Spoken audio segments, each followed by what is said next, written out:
Si tu regardes cette vidéo, ce n'est pas par hasard. À un certain niveau, les gens ne tombent plus sur l'information. Ils y sont attirés. Et si tu écoutes attentivement, sans te défendre intérieurement, tu reconnaîtras peut-être quelque chose de dérangeant. Le sentiment diffus que le chemin normal n'a jamais vraiment été conçu pour toi. Depuis l'enfance, on nous apprend à suivre, à attendre, à demander. Demander la permission de parler, la permission d'échouer, la permission de réussir. Mais très tôt, certains sentent que quelque chose cloche. Ils apprennent vite. Ils comprennent par eux-mêmes. Ils relient les points sans qu'on leur montre comment. Et pourtant, ce sont souvent ces personnes que le système tente de corriger, de ralentir ou de faire rentrer dans le rang. Pourquoi ? Parce que le système ne craint pas l'ignorance, il craint l'autonomie. Machiavel l'avait compris il y a plus de 5 siècles. Le véritable danger pour toute structure de pouvoir n'est pas l'opposition frontale, mais l'individu qui n'a plus besoin d'elle pour penser, décider et agir. L'autodidacte n'est pas dangereux parce qu'il sait plus. Il est dangereux parce qu'il dépend moins. Dès la première minute, laisse-moi te poser une question simple, mais inconfortable. Et si une grande partie de ce que tu as appris n'avait jamais été destinée à te rendre libre, mais simplement fonctionnel. Fonctionnel pour travailler, fonctionnel pour obéir, fonctionnel pour rester prévisible. Le système éducatif moderne ne forme pas des esprits souverains. Il forme des exécutants compétents, des individus capables d'opérer à l'intérieur de cadres définis par d'autres. Machiavel écrivait que celui qui contrôle les règles du jeu n'a pas besoin de contrôler chaque joueur. Il suffit que les joueurs croient que ces règles sont naturelles, justes et immuables. C'est exactement ce qui se passe. On ne t'interdit pas de penser. On t'enseigne comment penser. On ne t'empêche pas d'apprendre. On décide quoi mérite d'être appris. L'autodidacte commence là où cette illusion se fissure. Il ne demande pas quelle est la bonne réponse. Il demande quelle est la réponse utile. Cette distinction change tout, car l'utilité mène à l'indépendance, et l'indépendance n'est jamais neutre politiquement, économiquement ou psychologiquement. C'est pour cela que le système tolère l'apprentissage tant qu'il reste théorique, tant qu'il s'accumule sans se transformer en action, tant qu'il ne produit pas de levier réel. Machiavel avertissait déjà, le savoir qui ne se traduit pas en pouvoir concret est un ornement. Il impressionne, mais il ne menace pas. L'autodidacte refuse l'ornement. Il cherche l'effet. Il apprend pour comprendre comment le monde fonctionne réellement, pas comment il devrait fonctionner selon les manuels. Il observe les comportements plutôt que les discours, les conséquences plutôt que les intentions. Et très vite, il remarque quelque chose de troublant. Les règles officielles ne sont presque jamais celles qui déterminent les résultats réels. Les promotions ne vont pas toujours aux plus compétents. Le pouvoir n'appartient pas toujours aux plus intelligents. La reconnaissance ne récompense pas toujours la valeur. Machiavel appelait cela la différence entre la vertu affichée et la vertu efficace. Le système adore la vertu affichée. L'autodidacte s'intéresse à la vertu efficace. C'est ici que naît le conflit. Car une personne qui apprend seule développe un rapport direct avec la réalité. Elle teste, elle échoue, elle ajuste, elle avance. Elle ne peut plus être entièrement conditionnée par des abstractions. Et le conditionnement est la base de toute structure durable. Le système ne déteste pas l'autodidacte ouvertement. Au début, il le sous-estime. Il le considère comme marginal, instable, non conforme. Puis viennent les étiquettes. Inadapté, arrogant, non certifié, peu fiable. Ces mots ne décrivent pas une réalité. Ils servent à protéger un ordre. Machiavel savait que discréditer est souvent plus efficace que censurer. Une idée discréditée se détruit d'elle-même, car plus personne n'ose la défendre ouvertement. Beaucoup d'autodidactes abandonnent ici, pas parce qu'ils échouent, mais parce qu'ils cherchent encore l'approbation. Ils veulent être compris par un système qui n'a aucun intérêt à les comprendre. Mais ceux qui continuent franchissent un seuil invisible. Ils cessent de vouloir être validés. Ils commencent à se fier à leurs résultats. Et les résultats changent la posture intérieure. Quand tu as appris par toi-même, quand tu as construit quelque chose sans permission, sans cadre officiel, sans bénédiction institutionnelle, une transformation silencieuse s'opère. Tu réalises que l'autorité n'est pas sacrée, qu'elle est souvent contextuelle et parfois simplement héritée. Machiavel écrivait que les hommes respectent moins la légitimité que la force perçue. Et la force la plus dérangeante est celle qui ne demande rien. L'autodidacte devient imprévisible. Il n'attend pas qu'on lui dise quand commencer. Il n'attend pas qu'on lui dise quand il est prêt. Il n'attend pas qu'on lui dise s'il en a le droit. Et c'est précisément pour cela que le système commence à le craindre. Pas encore ouvertement, pas encore violemment, mais subtilement. Dans la partie suivante, nous verrons comment cette peur se transforme en pression psychologique, comment le système tente de ralentir, de réabsorber ou de décourager ceux qui persistent à penser seuls. C'est là que le véritable jeu commence. Pour comprendre pourquoi l'autodidacte devient une menace réelle, il faut cesser de se demander ce qu'il apprend et commencer à observer comment il pense. Car l'information en soi ne libère personne. La structure mentale, oui. La majorité des individus a été conditionnée à considérer l'apprentissage comme une accumulation. Accumuler des données, des diplômes, des concepts. Leur esprit devient un entrepôt, pas une arme. Ils savent beaucoup, mais ils dépendent toujours de quelqu'un pour agir. L'autodidacte fonctionne autrement. Il ne commence pas par la théorie, il commence par l'intention. Il ne demande pas « que devrais-je apprendre ensuite ?» Il demande « qu'est-ce que je dois être capable de faire dans la réalité ?» Cette différence est invisible pour la plupart, mais elle change tout. Le système respecte le processus. L'autodidacte respecte le résultat. Machiavel écrivait que ceux qui se concentrent sur l'apparence de la vertu plutôt que sur ses effets concrets finissent dominés par ceux qui agissent sans scrupules idéologiques. Le monde n'est pas gouverné par les intentions, mais par les conséquences. L'autodidacte apprend cela très tôt. Il observe les comportements, pas les discours.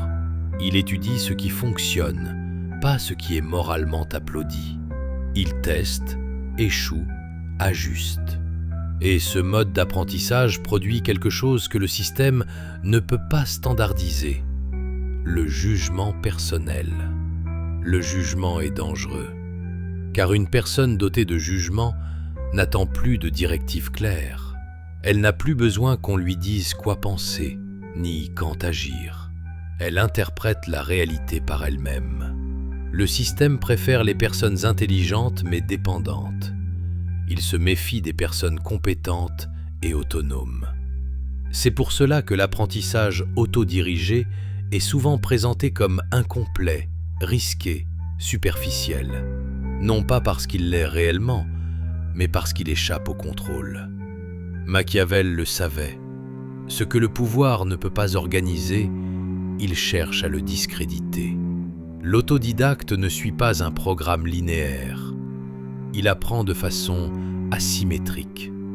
Il avance vite sur certains sujets, ignore volontairement d'autres domaines, optimise pour l'effet réel. Cela crée un contraste étrange. Face à lui, les experts certifiés possèdent souvent plus de vocabulaire, mais moins de levier. Ils expliquent mieux, mais produisent moins. Et cela dérange profondément, parce que le système repose sur une promesse implicite. Plus tu suis les règles, plus tu seras récompensé. L'autodidacte prouve que cette promesse est conditionnelle. Il réussit sans autorisation. Il progresse sans validation. Il crée de la valeur sans reconnaissance préalable. Et à ce moment précis, le système commence à ressentir une tension. Pas encore une attaque, une résistance passive, opportunité retardée, conseil non sollicité, doute semé subtilement. Tu devrais quand même te faire certifier. Ce serait plus sûr avec un cadre officiel. Attention à ne pas brûler les étapes. Ces phrases ne sont pas neutres. Machiavel expliquait que le contrôle le plus efficace est celui qui se déguise en protection. On ne force pas, on oriente. Beaucoup d'autodidactes tombent dans le piège du perfectionnement infini. Ils continuent d'apprendre encore et encore, retardant l'action au nom de la préparation. C'est la figure du « l'étudiant éternel », toujours en train de se former, jamais en train de s'imposer. Le système adore ce profil. Il consomme du savoir sans jamais menacer l'ordre établi. Machiavel aurait appelé cela une victoire silencieuse du pouvoir. L'autodidacte stratégique comprend autre chose. Le savoir qui n'est pas utilisé rapidement devient une forme d'obéissance différée. Plus tu attends pour agir, plus tu t'habitues à attendre. Plus tu consommes sans produire, plus tu renforces la dépendance. C'est pour cela que l'autodidacte applique tôt, souvent de manière imparfaite. Il accepte l'erreur publique, l'inconfort, l'exposition. Car l'action crée une chose que l'étude seule ne donne jamais, la vitesse. Et la vitesse est une forme de pouvoir. Machiavel écrivait que l'audace imparfaite bat souvent la prudence parfaite. Ceux qui attendent les conditions idéales arrivent trop tard. Le système déteste la vitesse, car elle casse les cycles de validation. Elle empêche la régulation lente. Elle rend la conformité obsolète. Une personne qui avance vite devient difficile à arrêter sans révéler l'intention de contrôle. C'est pour cela que l'autodidacte se retrouve souvent isolé. Il ne rentre plus dans les catégories. Il ne partage plus les mêmes peurs. Il ne comprend plus l'obsession pour la sécurité symbolique. Mais cette solitude est une étape, car elle force une transformation interne profonde. L'autodidacte cesse de chercher l'approbation. Il commence à chercher la cohérence. Il n'a plus besoin d'avoir raison selon les autres. Il a besoin que ses décisions fonctionnent dans la réalité. Et cette orientation vers l'effet réel modifie tout. La posture, le langage, les choix, les alliances. C'est à ce moment-là que le système cesse de l'ignorer. Dans la prochaine partie, nous verrons comment la pression devient plus visible, comment l'indépendance est punie ou récupérée, et quelle stratégie Machiavel recommandait pour survivre sans se trahir. Car c'est ici que le jeu devient sérieux. Lorsque l'indépendance ne disparaît pas, lorsque l'autodidacte ne revient pas au chemin approuvé, le système change de méthode. Il commence par ignorer, puis il minimise, et enfin, il resserre l'étau. Machiavel le savait. Le pouvoir n'attaque pas immédiatement ce qu'il ne comprend pas. Il observe, il teste, il mesure le coût d'une confrontation. Ce n'est que lorsque la menace devient évidente qu'il agit avec précision. L'autonomie persistante est une menace évidente. Non pas parce qu'elle est bruyante, mais parce qu'elle est imitable. Une personne qui pense par elle-même n'a pas besoin de convaincre. Elle démontre. Sa simple trajectoire devient une preuve vivante que l'autorité n'est pas indispensable. Et cela est inacceptable pour toute structure qui repose sur la dépendance. La pression ne se manifeste donc pas d'abord par l'interdiction, mais par la psychologie. Des conseils qui semblent bienveillants, des inquiétudes présentées comme réalistes, des mises en garde déguisées en soutien. Tu devrais être prudent. Ce n'est pas très stable ce que tu fais. Tout le monde ne peut pas se permettre ce genre de choix. Ces phrases n'ont pas pour but de t'aider. Elles visent à réorienter ta perception. Machiavel écrivait que le contrôle le plus efficace est celui qui modifie la définition du raisonnable. Si tu parviens à faire douter quelqu'un de son propre jugement, il se régulera lui-même. Beaucoup d'autodidactes ressentent cette phase comme une confusion intérieure. Ils commencent à se demander s'ils ne sont pas allés trop loin, trop vite, s'ils ne devraient pas revenir vers une voie plus reconnue. C'est ici que beaucoup s'arrêtent, non pas par échec, mais par autocorrection imposée. Le système n'a pas besoin de détruire l'autodidacte. Il lui suffit qu'il doute de lui-même. Machiavel était clair. L'ennemi le plus dangereux n'est pas celui qui attaque de l'extérieur, mais celui qui installe l'hésitation à l'intérieur.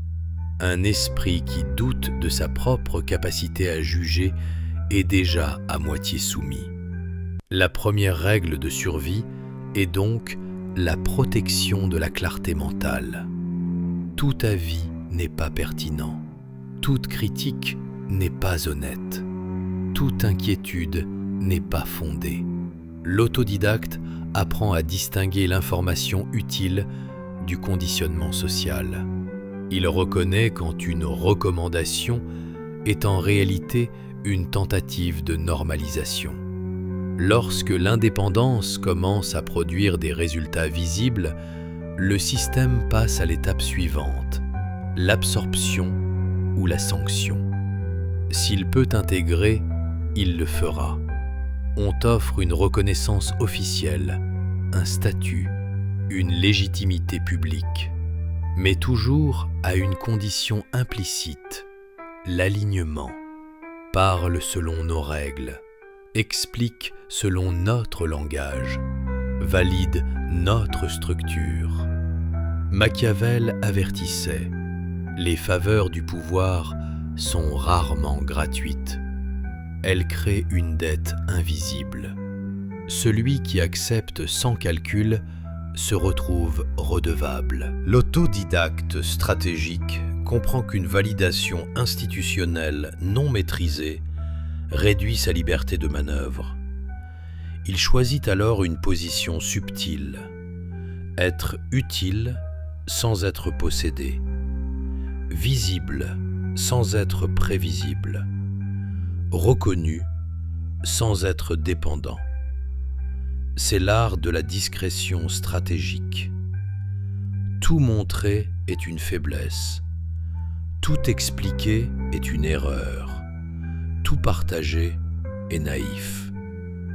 Le système punit ce qu'il ne peut pas cartographier, mais il contrôle ce qu'il comprend parfaitement. Machiavel parlait de l'art d'apparaître sans se rendre accessible. Ce qui n'est pas entièrement compris ne peut pas être entièrement contrôlé. Lorsque l'absorption échoue, la sanction apparaît, rarement frontale, souvent diffuse, toujours plausible. Opportunités qui disparaissent, réseaux qui se ferment, silence là où il y avait des échanges. Rien d'explicite, tout est niable. Le but n'est pas de te détruire, mais de t'isoler suffisamment pour te rendre docile. C'est ici que la solitude devient une épreuve centrale. L'autodidacte doit apprendre à ne plus chercher la validation auprès de ceux qui ont besoin de sa conformité. Il doit construire des liens plus rares, mais plus solides. Mesurer sa progression par l'impact réel, pas par l'acceptation sociale. Machiavel écrivait que celui qui cherche à être aimé de tous finit dépendant de ceux qui le méprisent. Le pouvoir exige la capacité de supporter le rejet. À ce stade, un autre piège apparaît, la rébellion ouverte. Certains autodidactes, sentant la pression, attaquent frontalement le système. Ils dénoncent, ridiculisent, provoquent. Ils croient que la vérité les protégera. Machiavel déconseillait cette voie. La confrontation directe renforce le pouvoir établi. Elle lui offre un ennemi visible, une justification, un exemple à punir. La stratégie efficace est asymétrique. Ne pas combattre là où l'autre est fort. Ne pas parler quand le silence est plus puissant. Ne pas s'exposer sans nécessité. L'autodidacte n'a pas besoin de détruire le système, il a seulement besoin de ne pas en dépendre. L'indépendance silencieuse est plus subversive que la révolte bruyante. C'est pourquoi Machiavel valorisait la patience stratégique, le temps comme allié, l'adaptation comme arme. L'autodidacte apprend à se déplacer latéralement, à créer de la valeur dans des espaces négligés, à opérer hors du champ de vision jusqu'à ce que sa position soit incontestable. Et lorsqu'il devient enfin visible, il est déjà trop tard pour l'arrêter, car il ne demande rien, il n'attend rien, il ne doit rien. À ce moment précis, la relation de pouvoir s'inverse. Le système ne décide plus de sa légitimité. C'est lui qui décide jusqu'où il interagit avec le système. Machiavel appelait cela la souveraineté personnelle. Mais cette souveraineté a un prix.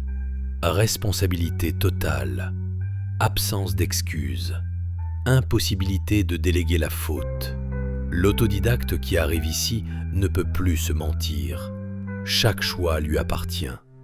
Chaque conséquence est la sienne. Et ce poids n'est pas supportable pour tous. C'est pourquoi la majorité recule avant d'y parvenir. Mais ceux qui continuent découvrent une vérité que le système ne transmet jamais.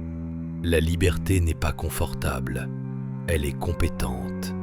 Elle ne rassure pas, elle clarifie. Dans la dernière partie, nous verrons comment stabiliser cette position, transformer l'indépendance en avantage durable et comment Machiavel recommandait de clore le cycle du pouvoir personnel sans s'exposer inutilement. C'est là que tout s'assemble. L'indépendance, à elle seule, n'est pas encore le pouvoir. Elle n'est qu'une rupture. Machiavel le savait.